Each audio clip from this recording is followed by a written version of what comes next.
Hey, viewers! Oh, didn't you see you there at first? I guess your buddy old Choo-Choo-Chow needs some glasses or something for my penis, you know what I'm saying? Or maybe, oh, you're all just hiding there behind your screens because you're afraid I'm gonna expect your assholes and just kind of stick my head up there and look around all up in there. Anyway, the podcast is back. Holy shit, I'm touching my nipples as I say this. Live from the refugee center. Yeah, we saved Bjorn. You know, the guy with the little Viking German name. You know, Bjorn, he sounds like a bear. I don't know. The point is that we got him back. And aside from the sleepwalkings and his alcoholisms, you know, he's like got some fucking, I don't know, you know, he seems pretty fucking great. He's just gotta get over the PTSD, I don't know, he seems pretty fucking great to me. So, without further ado, and without further tickles in the anus, please join me and my ass for this very special reunion podcast. Now, if you excuse me, I gotta go refuel the tank, if you know what I'm saying. Anyway, chow out. On with the fucking show. Let's go. Oh.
Welcome back, folks, to the Forerunners podcast.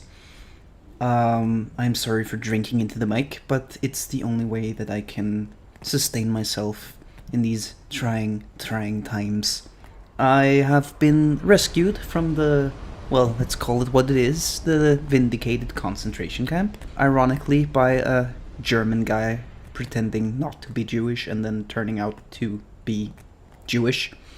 Yeah, I know, I was surprised too, but most of all I'm just glad to be back. Bringing some trauma with me and some PTSD, but you know, that's life. The show goes on, and I've been put in here by the Forerunners saying that morale is low and that now is the time we need a podcast, so, you know, whatever.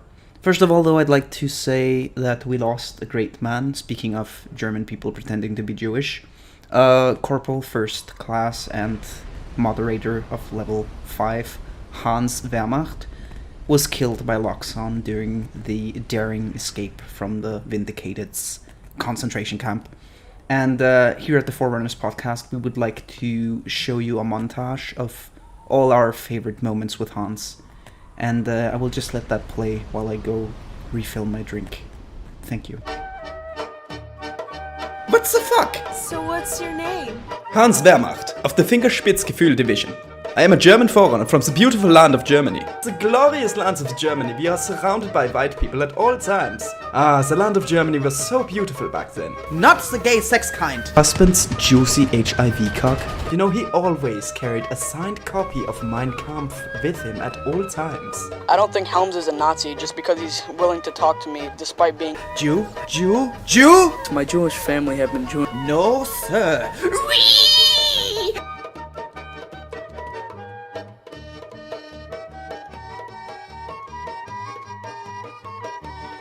I love myself. Reason. Rest in rip, Hans. You will not be forgotten, especially since, and this is kind of a public service announcement, Hans does live in Germany, and announcing that he was Jewish proved to be a wrong decision. He was hunted down by neo-Nazis in his area, and by the way, folks, he's dead for real now. I'm not kidding, so... Alright, for this next part of the show, we're gonna try something new. I mean, it's not an entirely new idea as such, but I did put a little twist on it. I've interviewed a few people on this show, but all of those have technically been alive. And that does not apply to my next guest, which is why I'd like for you all to help me welcome the ghost of Commander-Chief. Yes, thank you everyone. I'm so glad to be able to come on this show. Commander-Chief, first of all, welcome. We've all missed you since you got blasted out of that window. Oof, yeah. Well, at the time, that was the hardest my face has ever been blasted. But Clive rose to the challenge later that night. If you catch my drift. Wink. I think I do, yes, certainly.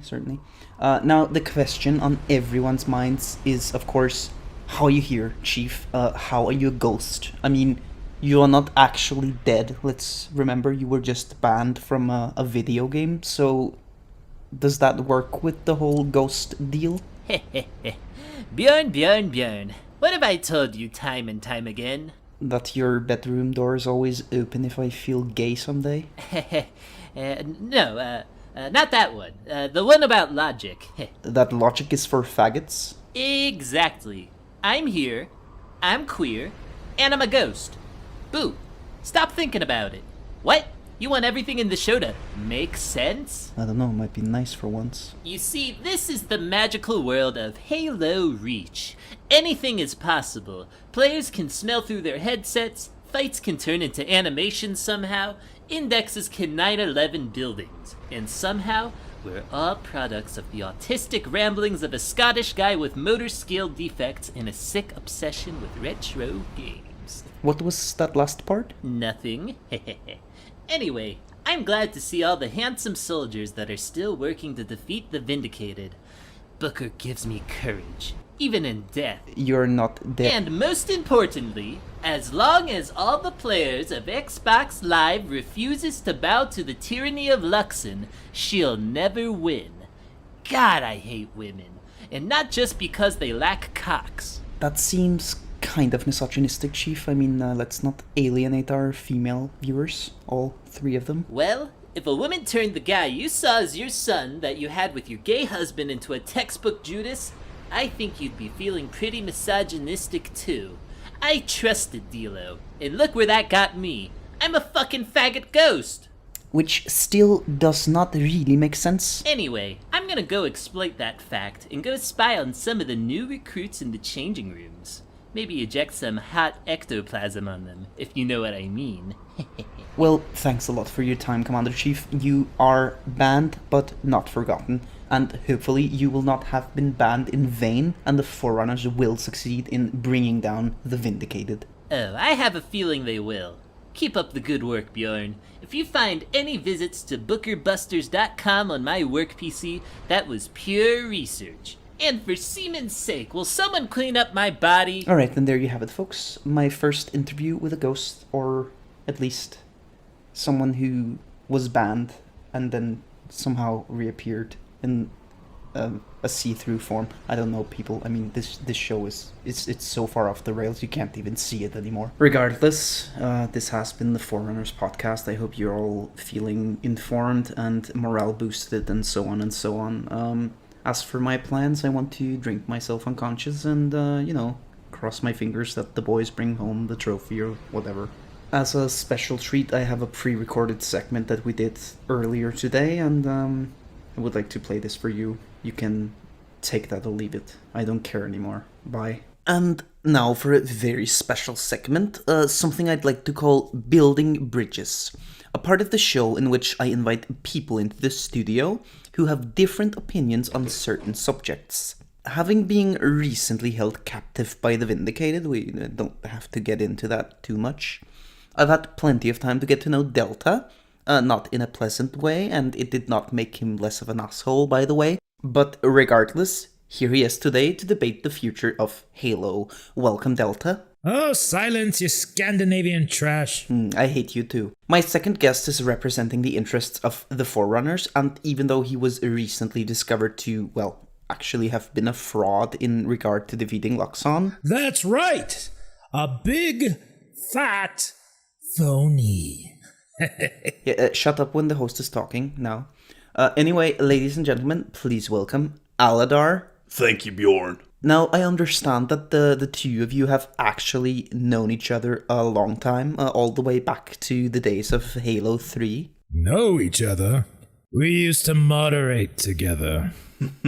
If, boy, moderate together, you mean I did all the work while you fucked around and talked to female players all day. At least I wasn't dumb enough to marry my own enemy. You fucking... I think it's best we change the subject here, boys. Let's remember the goal of this segment. Let's get down to the tax of brass. What do you think is gonna happen to Halo, and why? Oh, that's easy. Luxon and Hopper will crush the Forerunners, and the Vindicated will liberate Xbox Live from their pathetic rule. Not true. The Forerunners will rise up and defeat the enemy as we have done time and time again. Oh, you mean like you didn't do with Luxon? I am armed, you know. Please don't fight in my studio. I have lost 2 cameramen already. I don't care. I'm sick of this jetpacking nigger talking like he already won the war. Enough talk! How about you? Honestly, I don't know what I expected, and this was a terrible idea to begin with. Thanks for watching the first and last iteration of Building Bridges.